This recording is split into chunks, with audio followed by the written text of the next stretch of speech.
이재명 정부 시니어 임대주택 새 정책 전격 시행. 2025년 이재명 정부가 내놓은 새로운 시니어 임대주택 정책은 단순히 주거 지원 차원이 아닙니다. 이것은 대한민국 고령사회가 맞닥뜨린 현실적인 문제를 해결하기 위한 큰 전환점이자 수많은 노인 세대가 기다려온 변화의 시작입니다. 지금까지 임대주택은 젊은 세대나 저소득층 중심으로 설계되어 왔습니다. 노인 세대를 위한 별도의 맞춤형 시스템은 부족했고, 그 결과 많은 분들이 안정적인 보금자리를 찾지 못한 채 월세 부담이나 불안한 생활 환경 속에서 지내야 했습니다.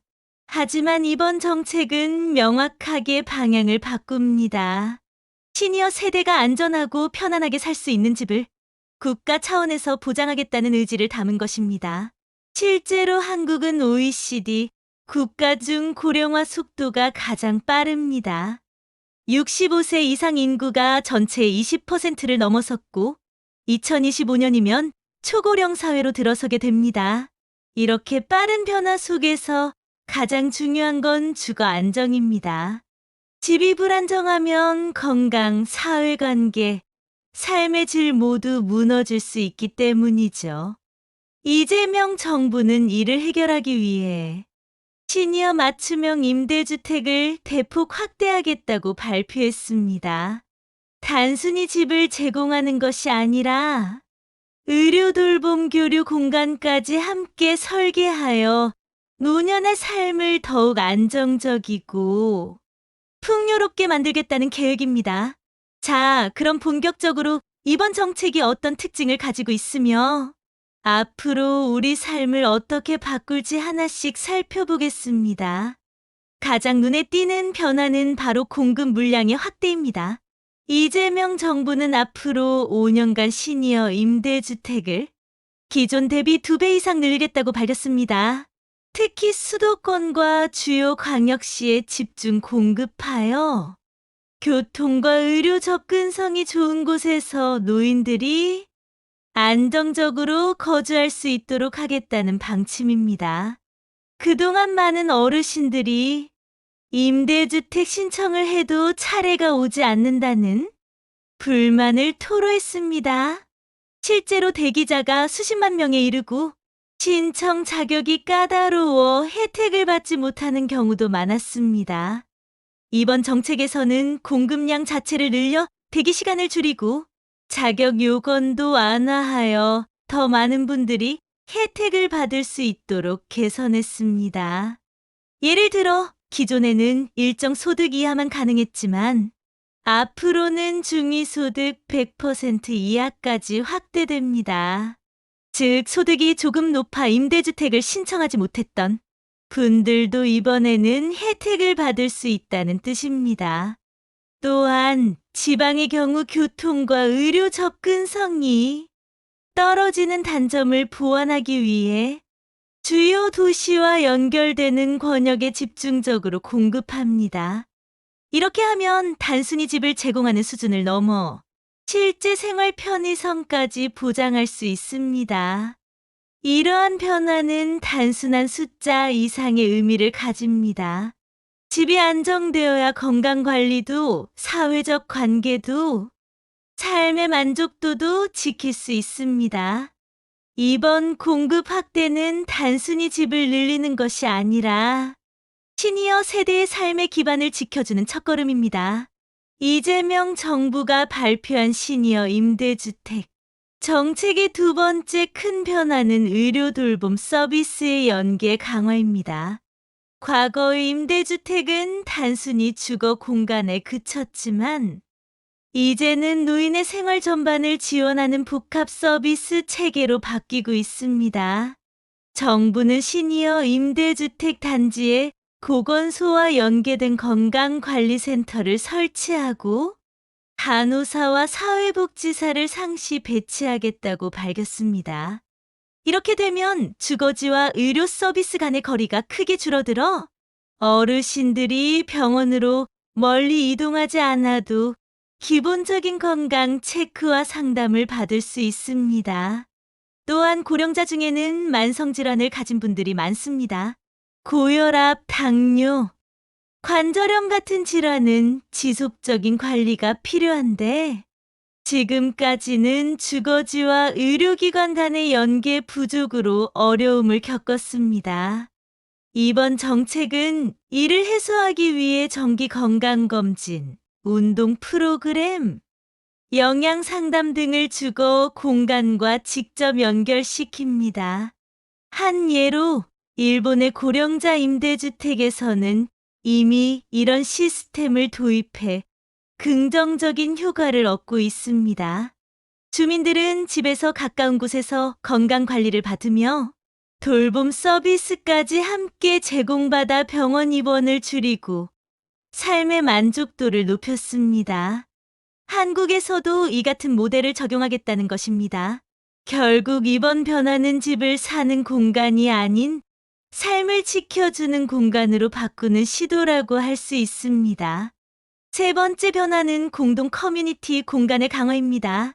노년기의 가장 큰 문제 중 하나는 외로움입니다.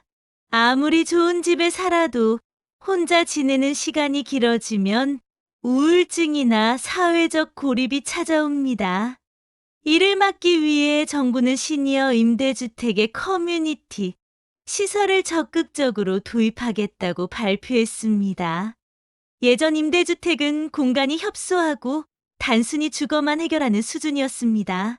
그러나 새 정책에서는 입주민들이 함께 모여 식사할 수 있는 공동 식당, 취미 활동을 할 수 있는 문화실, 운동을 즐길 수 있는 체력 단련실 등을 마련합니다. 이렇게 되면 입주민들은 자연스럽게 교류하며 관계를 맺을 수 있습니다.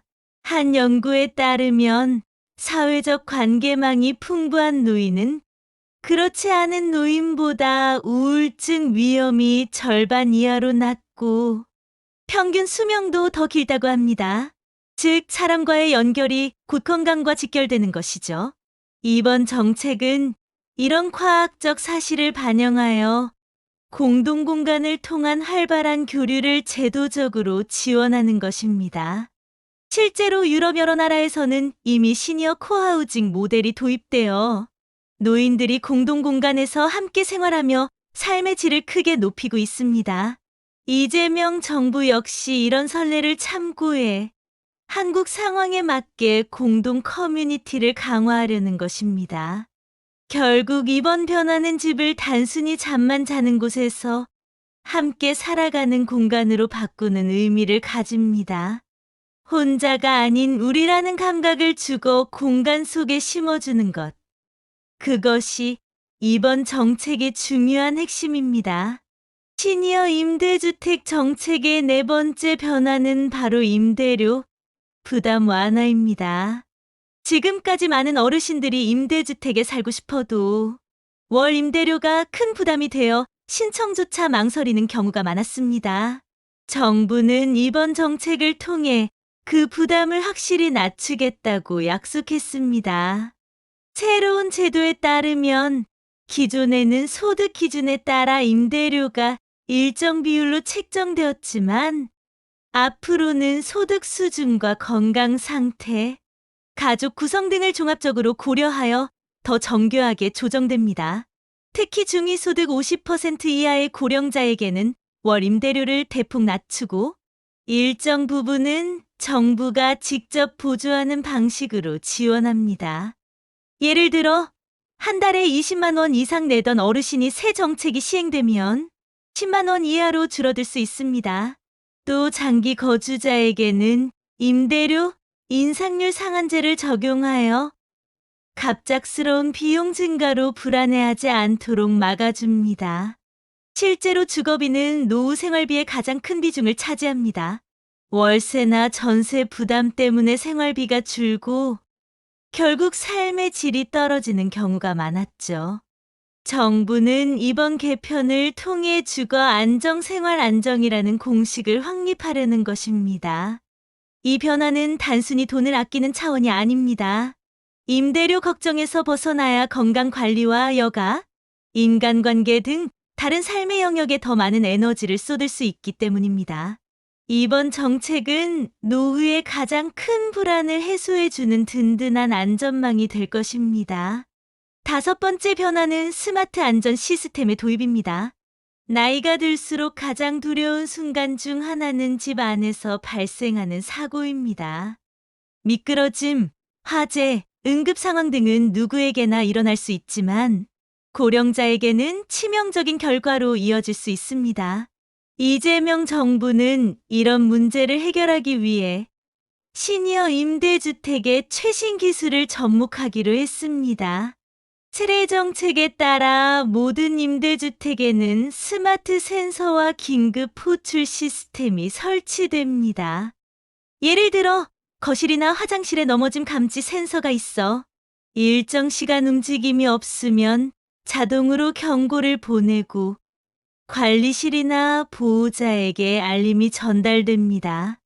또한 가스 누출이나 화재를 조기에 감지하는 시스템도 의무적으로 갖추게 됩니다.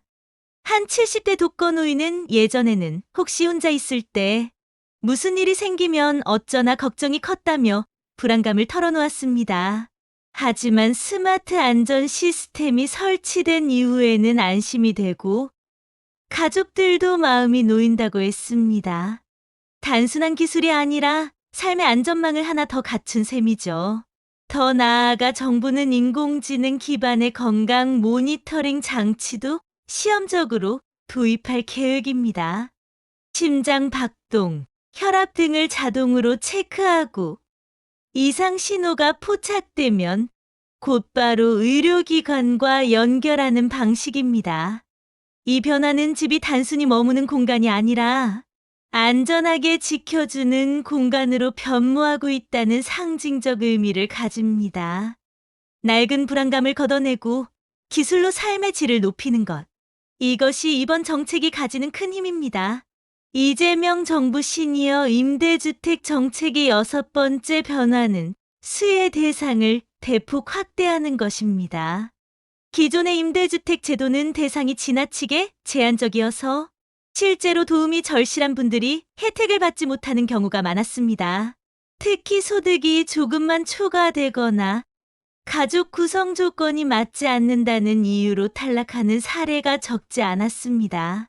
새로운 정책에서는 이런 문제를 개선하기 위해 수혜 대상을 65세 이상 고령자 전체로 넓히고 소득 기준도 중위소득 100% 이하까지 확대합니다. 이는 단순히 저소득층뿐 아니라 안정적인 주거가 필요한 중간 계층까지 아우르겠다는 의미입니다. 또한 장애를 가진 고령자, 독거노인, 부부 단위의 신청 등 다양한 가족 형태를 모두 포용합니다. 그동안 혼자 산다는 이유로 우선순위가 밀렸던 독거노인들에게는 오히려 더 높은 가점을 주어 안전한 거주 환경을 보장하겠다는 방침입니다. 예를 들어 기존에는 생활보호 대상자만 가능했다면 이제는 근근히 소득이 있어도 주거 불안에 시달리는 다수의 시니어들이 신청할 수 있게 됩니다. 결국 이 정책은 누구도 배제하지 않는 주거 복지를 실현하는 방향으로 나아가는 것입니다. 이 확대는 단순히 숫자상의 변화가 아닙니다. 실제로 더 많은 시니어들이 집 걱정에서 벗어나고 삶의 안정과 존엄을 지킬 수 있게 되는 결정적 계기가 될 것입니다. 일곱 번째 변화는 지역 균형 공급입니다. 지금까지 임대주택은 수도권과 대도시에 집중되는 경향이 강했습니다. 그러다 보니 지방에 사는 고령자들은 여전히 주거 불안을 겪고 임대주택의 혜택을 제대로 누리지 못했습니다. 이번 정책은 이런 불균형을 해소하는 데 초점을 맞추고 있습니다. 정부는 앞으로 시니어 임대주택을 전국 주요 도시에 고르게 공급하고 특히 의료복지 인프라가 부족한 농어촌 지역에도 단계적으로 확대하겠다고 발표했습니다. 이는 단순히 집을 짓는다는 차원이 아니라 지역 공동체 전체의 균형 발전을 고려한 접근입니다. 예를 들어 강원도 산간마을이나 전남 어촌 지역에도 소규모 시니어 임대주택 단지를 조성해 주민들이 지역을 떠나지 않고도 안정적으로 살 수 있게 지원합니다. 이 과정에서 교통과 의료 서비스와의 연계도 함께 강화하여 지방에 산다는 이유로 불리함을 겪지 않도록 하겠다는 것입니다. 또한 지방자치단체와 협력해 맞춤형 주거 모델을 도입합니다. 지역별 특성을 반영해 건축 양식, 커뮤니티 공간, 돌봄 시스템을 차별화하는 방식입니다. 이를 통해 수도권에 사는 어르신뿐 아니라 지방에 거주하는 모든 시니어들이 고르게 혜택을 누리게 됩니다. 이 변화는 단순한 주거 문제를 넘어 대한민국 전체의 균형 발전이라는 큰 의미를 갖습니다. 시니어 세대가 어디에 살든 존엄과 안정을 보장받을 수 있는 사회. 그것이 이번 정책의 목표입니다. 이재명 정부가 추진하는 시니어 임대주택 세 정책은 단순한 제도 변화가 아닙니다. 이 정책이 시행되면 수많은 고령자들의 삶이 근본적으로 달라질 수 있습니다. 가장 먼저 기대되는 효과는 바로 주거 안정입니다. 안정적인 집이 있어야 건강, 인간관계, 경제 활동 모두 가능해집니다. 지금까지는 집 문제 때문에 매달 월세 걱정을 하거나 불안정한 환경 속에서 사는 경우가 많았습니다. 그러나 이번 정책으로 임대료가 낮아지고 공급 물량이 늘어나면 더 이상 집 때문에 불안에 떨 필요가 없어집니다. 이것은 노후의 가장 큰 불안을 해결하는 변화입니다. 두 번째 효과는 건강관리 향상입니다. 주거지와 의료 돌봄 서비스가 연계되면 병원에 가지 않아도 집 근처에서 정기검진과 상담을 받을 수 있습니다. 덕분에 만성질환의 조기 발견이 가능하고 갑작스러운 응급 상황에도 즉각 대응할 수 있습니다. 세 번째 효과는 사회적 고립 해소입니다. 커뮤니티 공간에서 함께 식사하고 취미 활동을 즐기며 새로운 인연을 만들 수 있습니다. 혼자가 아니라 함께 살아가는 주거 환경이 조성되는 것이죠. 연구에 따르면 이런 사회적 관계망이 확장될수록 수명이 길어지고 삶의 만족도가 높아진다고 합니다. 마지막으로 기대되는 효과는 국가 차원의 균형 발전입니다. 수도권뿐 아니라 지방과 농촌에도 임대주택이 공급되면 지역 공동체 전체가 활력을 되찾게 됩니다. 이 정책은 노인의 집 문제만 해결하는 것이 아니라 대한민국 전체의 미래를 준비하는 변화라고 할 수 있습니다. 지금까지 우리는 이재명 정부가 발표한 시니어 임대주택 세 정책의 9가지 핵심 변화를 살펴봤습니다.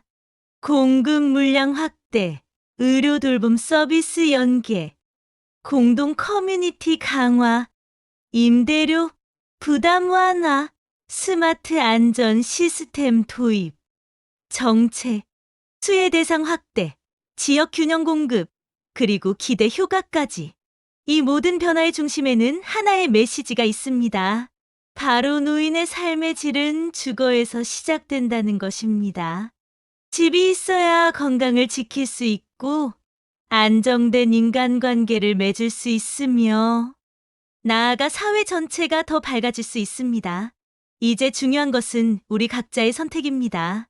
시청자 여러분, 이번 정책이 시행되면 여러분은 어떤 부분에서 가장 큰 변화를 기대하시나요? 임대료 부담이 줄어드는 것일까요? 아니면 안전과 건강을 동시에 지킬 수 있다는 점일까요? 댓글로 여러분의 생각을 자유롭게 남겨주세요. 여러분의 경험과 의견이 또 다른 분들에게는 중요한 정보가 되고 힘이 될 수 있습니다. 그리고 혹시 주변에 집 문제로 어려움을 겪는 어르신이 있다면 이 영상을 함께 공유해 주세요. 이 작은 행동이 누군가의 삶을 바꾸는 계기가 될 수 있습니다. 마지막으로 이 영상이 도움이 되셨다면 구독과 좋아요, 알림 설정 부탁드립니다. 앞으로도 시니어 세대의 삶을 풍요롭게 하는 다양한 정책과 생활 정보를 전달해 드리겠습니다. 여러분의 노후가 보다 안정적이고 행복해지기를 진심으로 기원합니다. 감사합니다.